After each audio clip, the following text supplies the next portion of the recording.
Assalamualaikum warahmatullahi wabarakatuh. Saya Ulfa Rehanina Sution dari TBI 5 semester 6. Nah, jadi video ini dibuat untuk memenuhi tugas UAS kepemimpinan. Stay tune dan jangan di skip ya. Mari kita bahas untuk pembahasan di bab pertama. Nah, di sini saya akan membahas tentang apa sih sebenarnya kepemimpinan pendidikan itu. Nah, jadi kepemimpinan sering sekali kita dengar kata-kata pemimpin ataupun kepemimpinan, di mana kepemimpinan ini berasal dari bahasa Inggris dari kata leader yang artinya adalah pemimpin. Nah, jadi pemimpin bahasa sederhana yang sering kita dengar adalah seperti ketua ataupun kepala, seperti itu.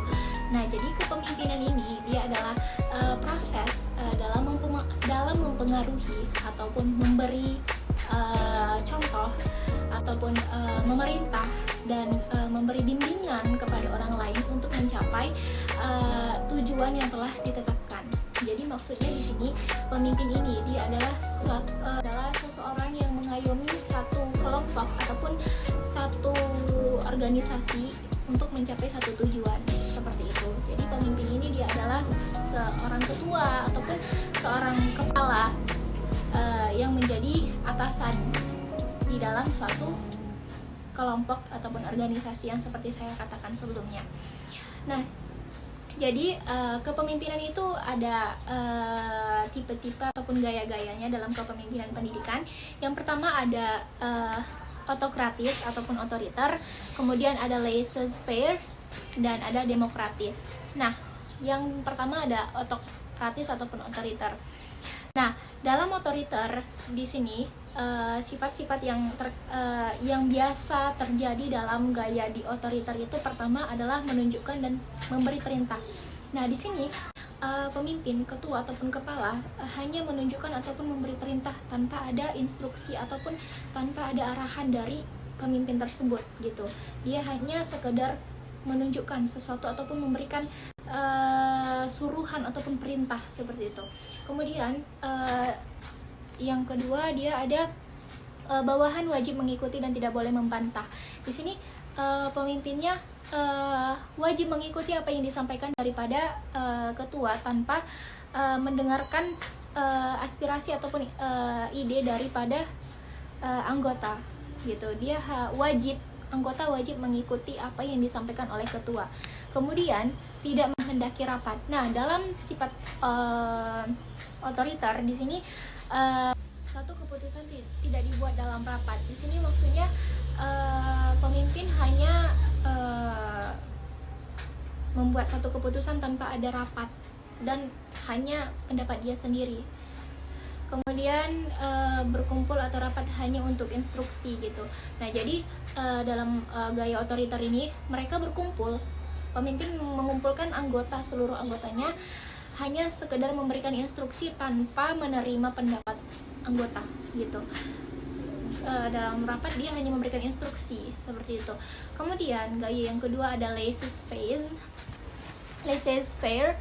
di mana di sini sifat-sifat daripada laissez-faire itu pemimpin tidak memberi pimpinan, seperti tidak ada peran pemimpinnya gitu. Jadi di sini pemimpin nggak ada memberikan sesuatu yang menunjukkan bahwa dia itu adalah seorang pemimpin. Kemudian yang kedua, dia di sini dalam laissez-faire dia membiarkan orang berbuat sekehendak. Nah, seperti yang saya sebutkan sebelumnya, pemimpin di sini tidak menunjukkan bahwa dia adalah seorang pemimpin gitu.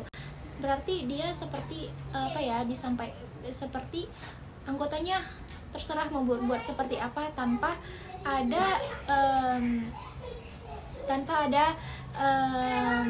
peran pemimpin untuk memberikan sebuah penegasan ataupun memberikan sebuah petunjuk kepada anggotanya jika anggota berbuat salah ataupun berbuat yang tidak sesuai, seperti itu.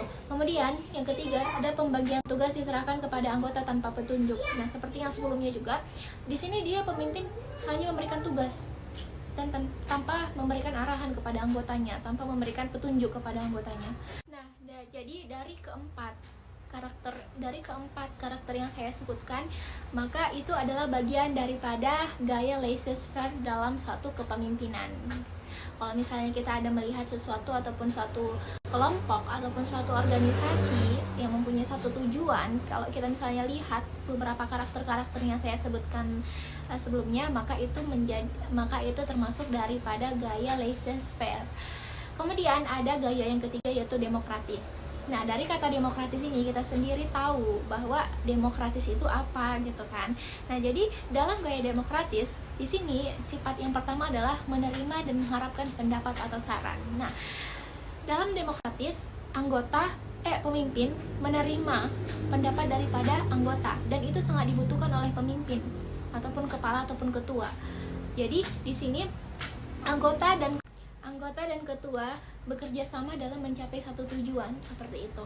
Kemudian sifat yang kedua yang ada pada demokratis yaitu memupuk rasa kekeluargaan. Nah, seperti yang kita dengar kata-kata demokratis yaitu lebih kekeluargaan. Nah, jadi dalam gaya demokratis dalam kepemimpinan ini dia lebih kekeluargaan dalam satu kelompok ataupun dalam satu organisasi, seperti itu. Tidak otoriter ataupun tidak laissez-faire, seperti itu. Mungkin cukup sekian yang bisa saya sampaikan pada video ini mengenai bab pertama tentang apa sih sebenarnya kepemimpinan pendidikan itu, dan apa sih sebenarnya, seperti apa sih gaya-gaya yang ada dalam kepemimpinan pendidikan. Saya rasa cukup sekian. Terima kasih atas perhatiannya. Saya mohon maaf jika ada kesalahan dalam penyampaian saya dalam video ini. Wabillahi taufiq wal hidayah. Wassalamualaikum warahmatullahi wabarakatuh. Thank you.